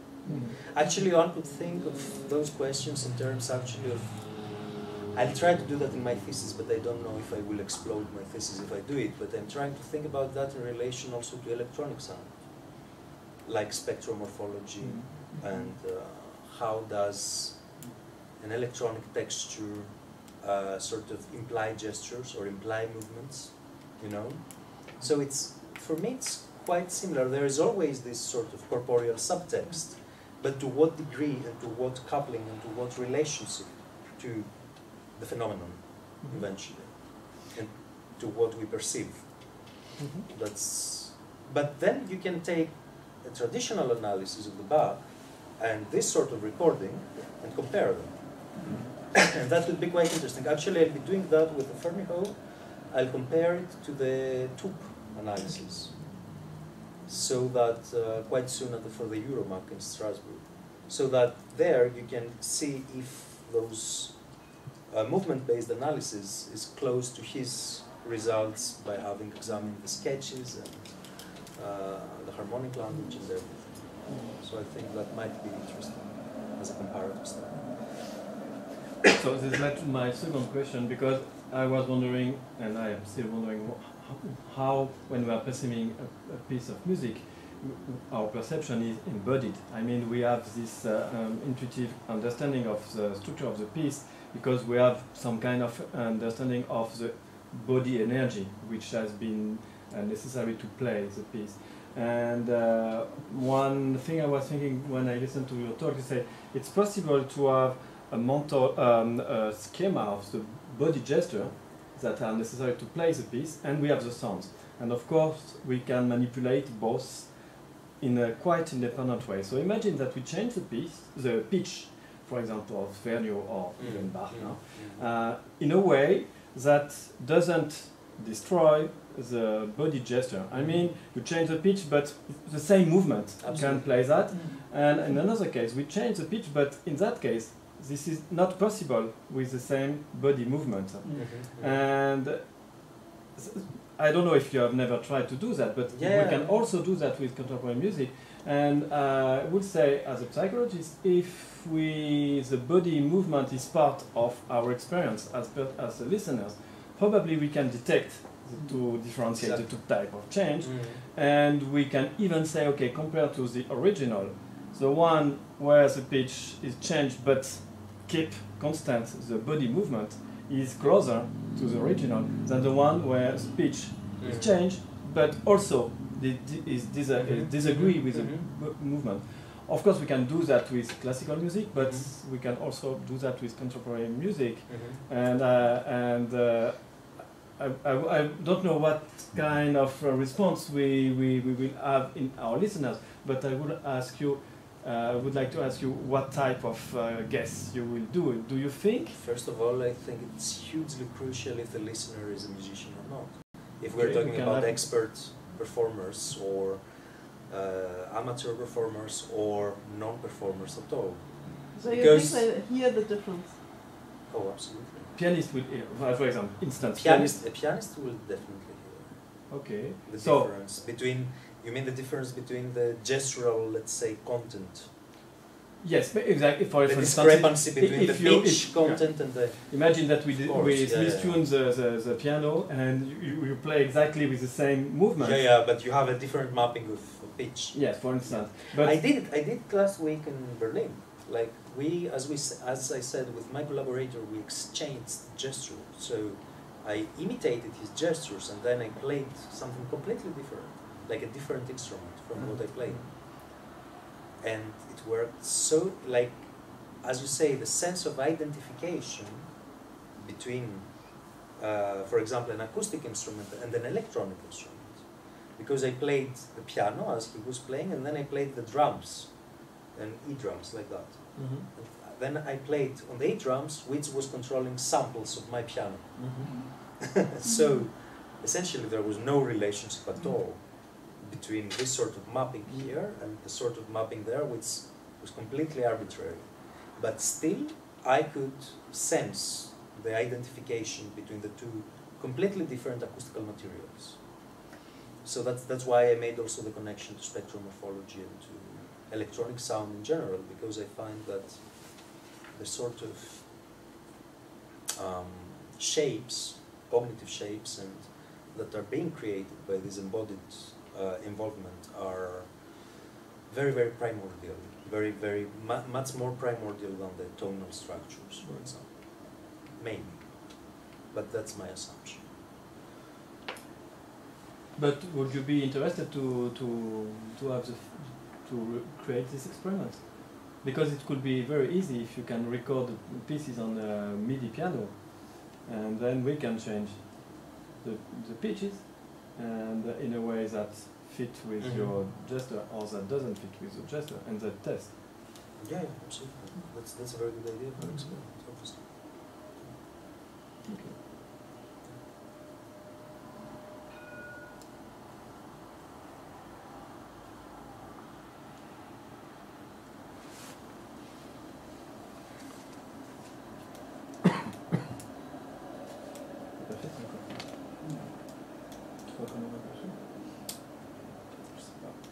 Non, sûrement, enfin, je sais pas. The question is that if this is only a matter of pianist, it's okay, it's your job, it's for you, pianist. If it transfers to other musicians, it's better. If as a violinist or cellist can say, okay, if it's okay for our listeners, this means another thing means that this gesture is really part of the core of the piece, the essence of the piece, and maybe as with classical music, I'm not sure because there are so many other parameters. But with contemporary music, I would say it may be that we will have good finding, good data showing that people are perceiving this. I'll just give you an example of an experiment we have made long time ago with Barbara, and we have. This is not exactly what we are. I am saying now, but it's quite closely related. We scramble music. We scramble music with classical music, Bach and Mozart, but paying attention to never have a problem when we put together two chunks in a random way. And we did that with Schoenberg. And the only one piece where people start to understand that something was wrong with scramble music was Schoenberg, not Mozart, not. So, and my so gesture didn't help there. Yeah, I think we. Well, no, I think that there was something in the energy of the sound, and in that was more destroyed by the scrambling in Schoenberg, but not in the syntax, because probably we pay attention to have no syntactic problem chunk to chunk.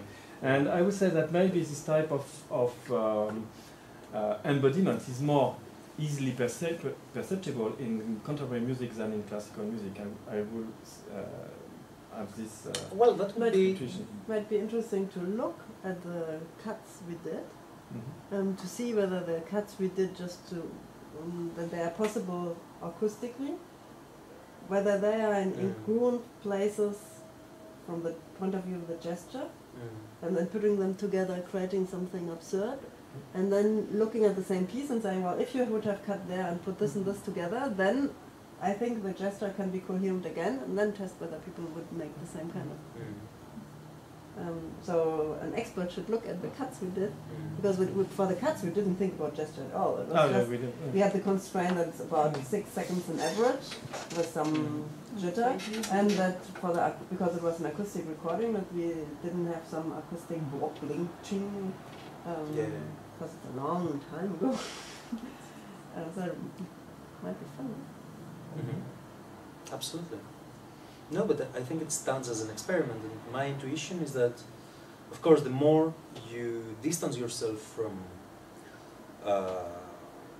expert listeners and from tonality and from sort of traditional ecological knowledge, let's say, the more gesture would become more important.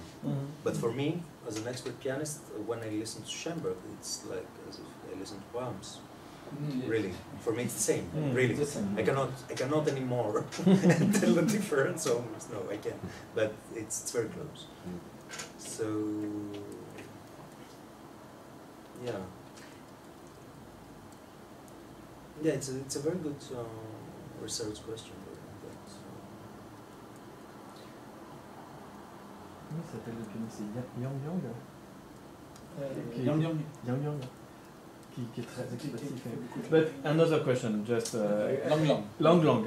If we were comparing with the system Long playing given piece of music and Rubinstein, for instance, like that, or Witz, we were not moving.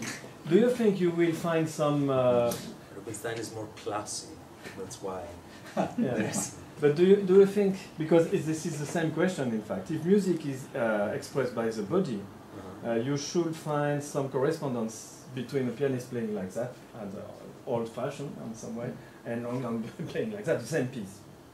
You should find obviously some correspondence in gesture. Absolutely. Do you think so? Yeah. I'm pretty sure. I'm pretty sure that. Well, if they have to play like. If they have to play the Hammerklavier 106, which is famously. This is considered so difficult that people have written, and it's not. I mean, I'm doing it even from the wrong position. Yeah, I'm pretty sure that there is a component in the movement of both that is the same. And it's the component of this movement. Like, it's this displacement in terms of my the intensity typology. of the displacement was not the same. Yeah, absolutely. Yeah, because if they do like... But, I mean, given the constraints of the score there and of the tradition, the performative tradition, there is not much you can do. I mean... But you will say that with your moving followers trained with Rubinstein, you can follow a Lang. Yes. Okay. And vice versa. Yes. Okay, cool. But that's an assumption. No, yes, but we are speculating. But that's, yeah, because otherwise they would never put into play the third-person descriptions. That's the whole meaning of that, right? Creating something which has global importance, global value for other performers. Otherwise, it would remain, as I showed you halfway through the talk, it would remain a very personal, subjective form of annotation. But I do believe that, yeah,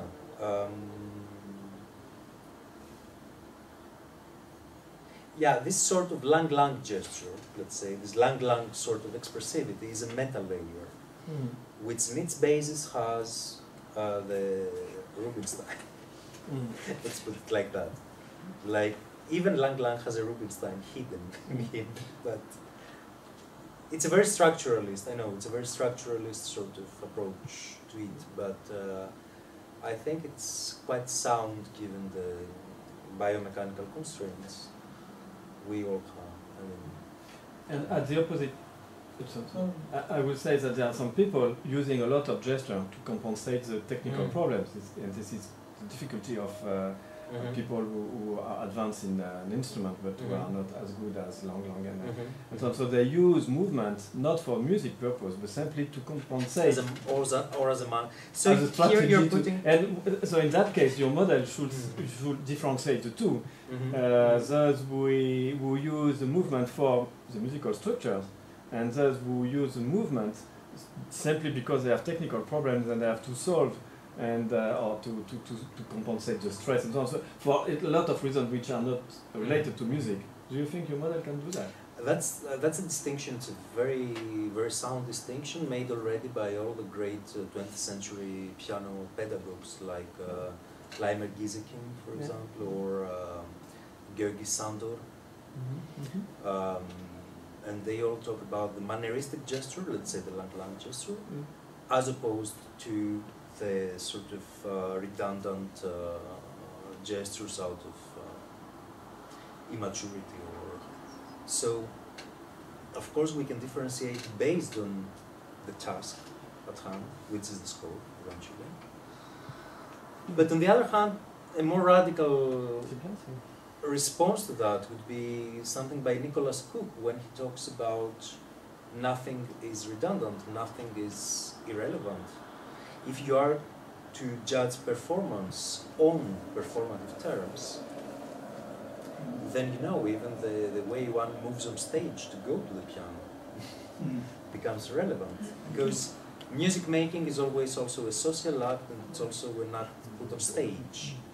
It's a theatrical act. So there, you have to put all those parameters at play if you want to go that far with making a typology of gesture. Like, you cannot really get away with not really. But there are movements that are not useful for playing, for performance. And there are a lot of movements that are counterproductive. So it's Yeah, but it's so hard to... Yeah, I agree. I totally agree. But on the other hand, if we ask to point those gestures, for example, one, let's say, common belief is that because the mechanism of the piano doesn't afford pressure, like after you produce the sound, this is useless to do that. But how many players don't they do some sort of vibrato on the keys, even though it has no audible effect at all? Of course, if I play that and if I play that, but that sound, but that changes, sounds different. It definitely feels different and sounds different if I do that. For the next interpretation, maybe. It affects the next action. That's exactly. In the mind of the. But at the same time, I think it's, you know, perception is multimodal, so it does affect eventually the way we listen through the way we see.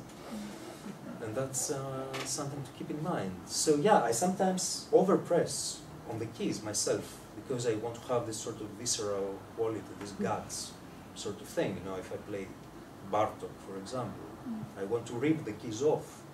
And this sort of will to rip the keys off with the chords and everything, the strings, becomes really manifested in what I'm doing by putting extra pressure.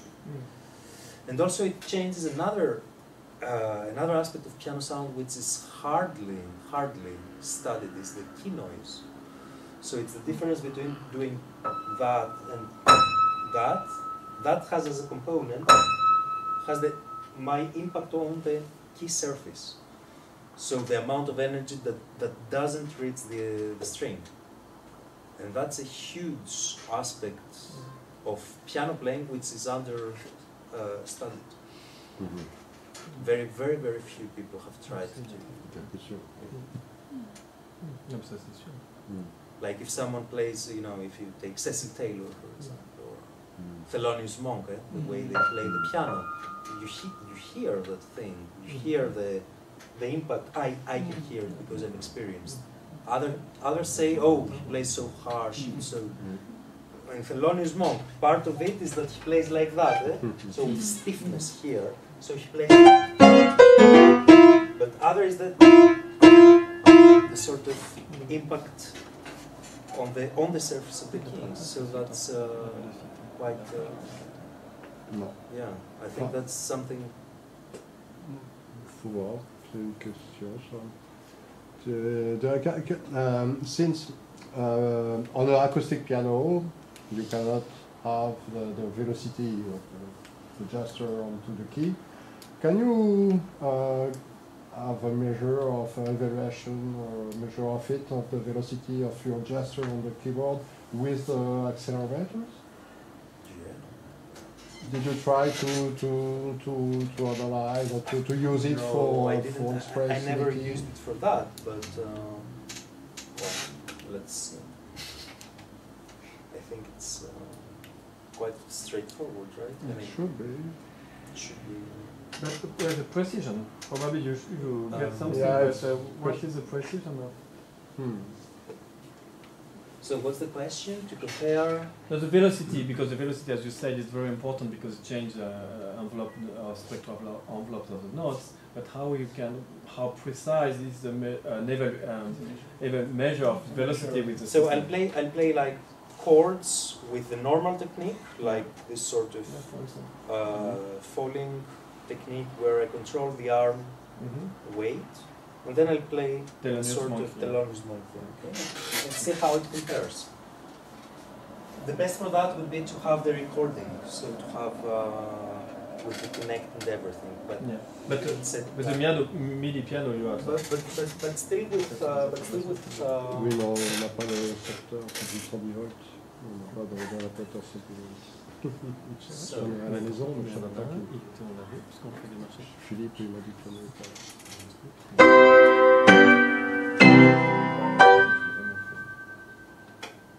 Okay.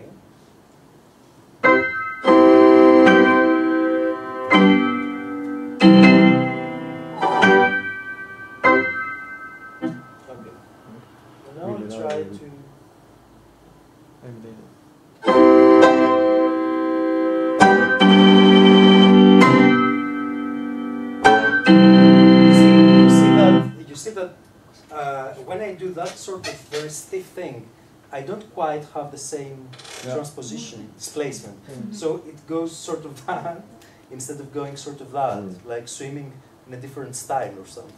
So in that sense, doesn't quite follow as well as it could follow with this sort of movement. It makes sense. It's a different component. It's more, I guess, like if we record it and we analyze the accelerometers, I guess the linear accelerometers in the Monk are much more intense than the gyroscopes.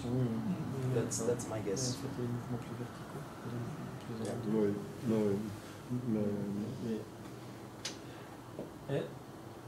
Si quelqu'un d'autre joue, il suit bien. And if another pianist was playing, your photographs will work in the same way, as good as for you, or it depends on. I've used it in workshops. So we used it first when I finished the residency at IRCAM. We went to 9 in 2014 in London, and I did a small workshop.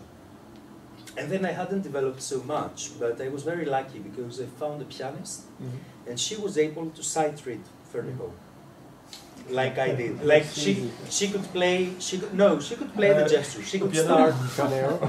She could start like with a big gesture, and so we used it with her, and it worked, of course, perfectly. But if someone comes and they start by doing, as I showed before, note by note, that's a different gesture, so it cannot relate to that. Of course, if you can still relate different sort of explorations of timbre dynamics, articulation with this template, let's say, of gesture. But you have to be very clear that this is my template, and then I can do certain things with that. But I don't think this is as global as the one. Then we used it again, like last year in Strasbourg, in November, we did it also with, there was a volunteer, a lady, in a workshop with Frédéric, and she played Chopin, Prelude. And yeah, it worked very fine, actually. So first she played the chords, and then she played the real thing. And yeah, if or even something really simple, it doesn't matter, just for the experience, it's... Allez, Sandrine. Non, puis je vais devoir bientôt y aller là. Oh. C'est ça. Okay.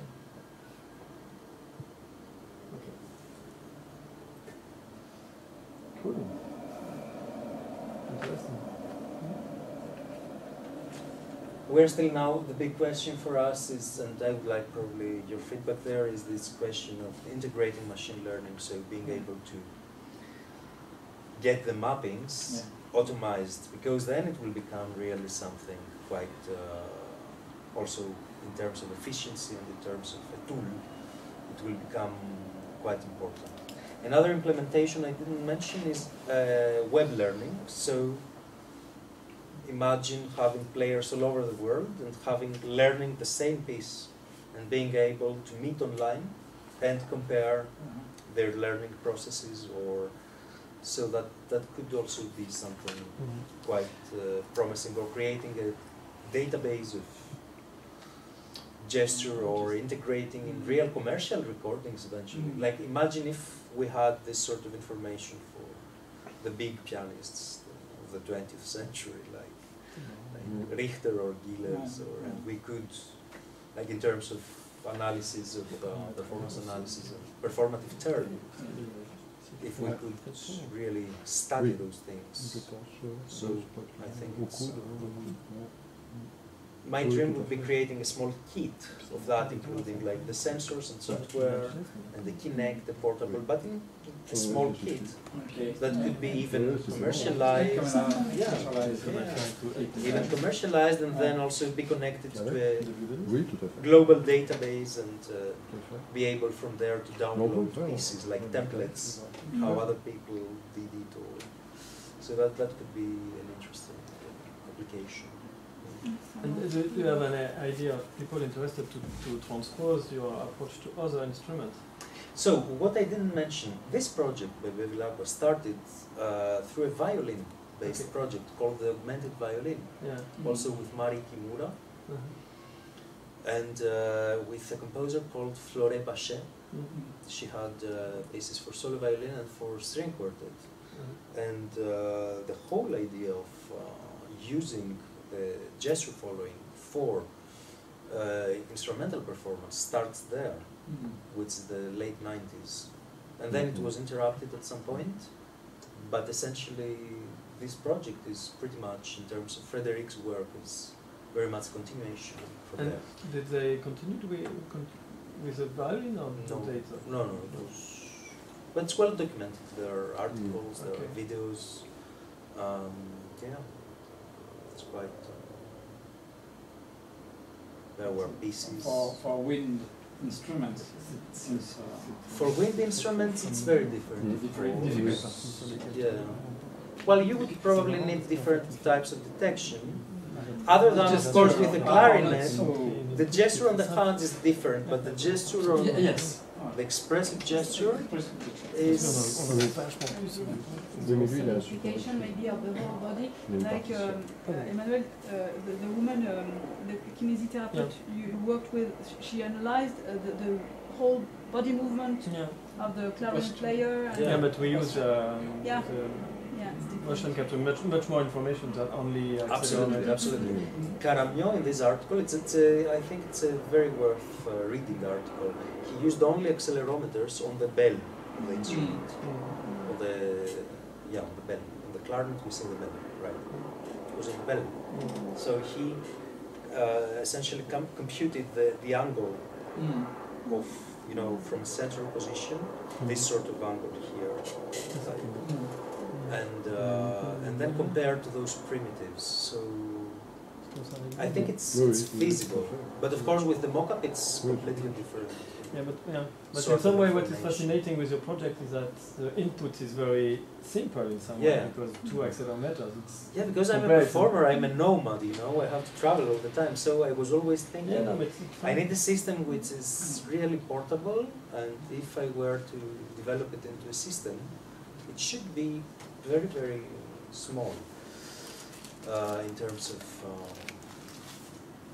everything, like data, portability. So it's also practical considerations that inform these sort of decisions there. And also the need to stay, close to the instrument, not need to get up, go to a computer, process, if possible, do all the processing on the piano while practicing and while. So that's a big challenge, obviously, to think about the practical integration, the ergonomics and the design of the tool. Like it's like basic design principles, I guess. If that ended up to be a tool for more open use, it should be really close to the instrument, if possible, on the instrument.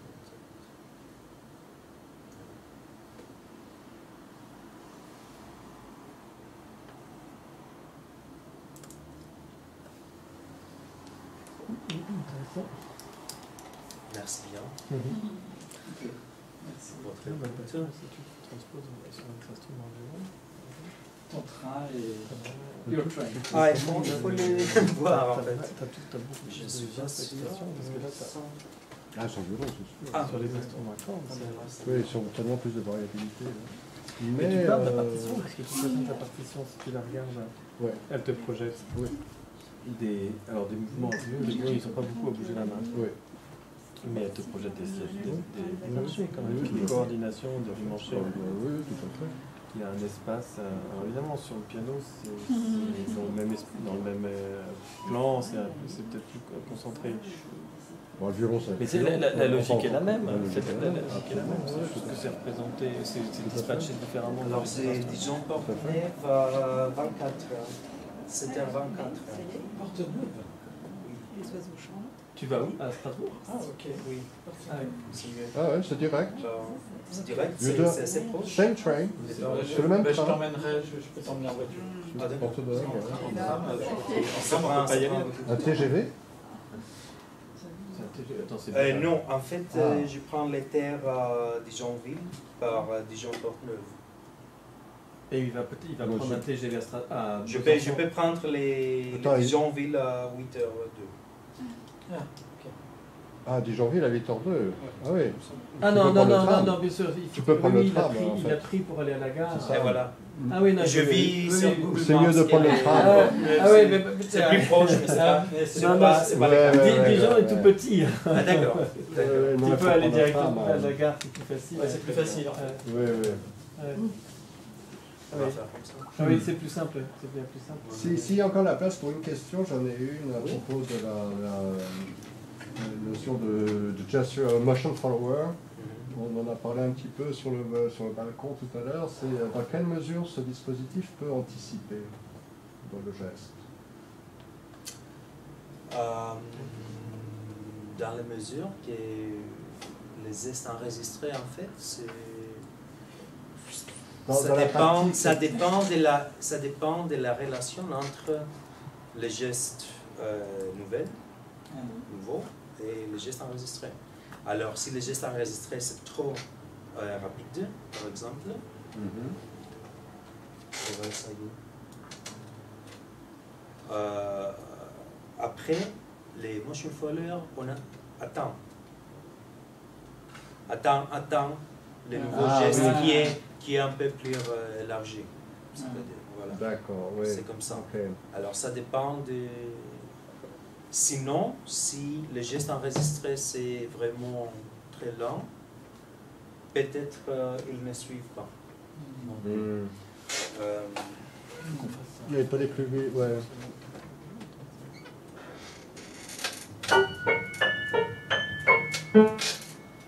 Alors, ça a été assez lent et assez rapide.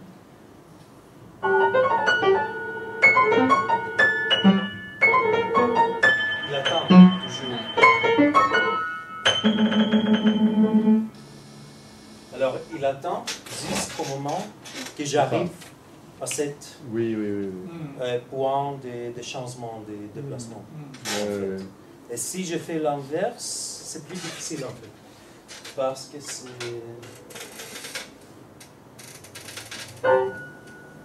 S'il doit accélérer,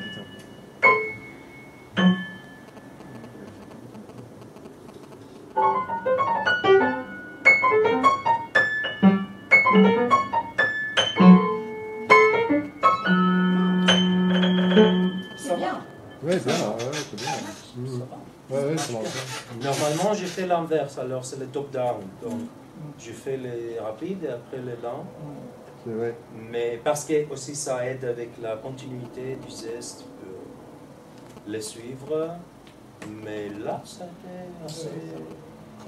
si je fais assez bien défini. Normalement, ça marche bien. Mais parfois, il y a des bugs, alors ça crache. L'objet qui est max, c'est celui de Caramio? Non, les Mogu. Non, les motion followers. Oui, c'est le dernier. Non, ça c'est Bevila. C'est ça c'est Bevila. Ah, c'est celui de Bevila, quoi. Ok. Voilà. D'accord. Non, les Caramio, il a développé des modèles de machine learning. Oui, il avait fait un GVF, c'est ça? Voilà, c'est ça. Gesture Variation Forward. Qui marche pas mal, hein? On pourrait aller back in time. C'est-à-dire, alors, on pourrait renverser les gestes. Mais on n'a pas essayé ça. Oui, il n'y a peut-être pas besoin. Ça a été intéressant d'être capable de jouer. Alors, peut-être. Oui. Et est-ce que ta représentation gestuelle d'une œuvre est tellement précise que tu peux mimer, jouer la pièce sur le piano, comme on a fait tout à l'heure, tout à fait. Et que le patron de mouvement soit très proche de celui que tu as quand tu fais avec le piano? Oui, tu as fait ça. J'ai fait ça. Ouais. On a des pièces entières. Donc tu as toute la représentation gestuelle de la pièce dans ta tête. Tu as une représentation mentale. Voilà. Alors ça arrive dans un autre nouveau, dans une autre phase de l'apprentissage. En fait. Alors, quand on a internalisé le geste. Voilà. C'est comme dans cette pianiste Laima Gieseking, il parle beaucoup de cette internalisation des mémoires musculaires, etc. Mémoire du corps. Voilà.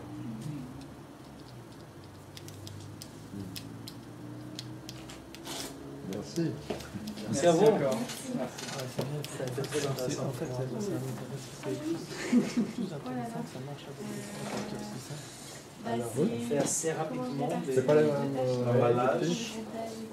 C'est pas le même objectif. Mais tu vois, par exemple, là, je pense à des pièces de bac.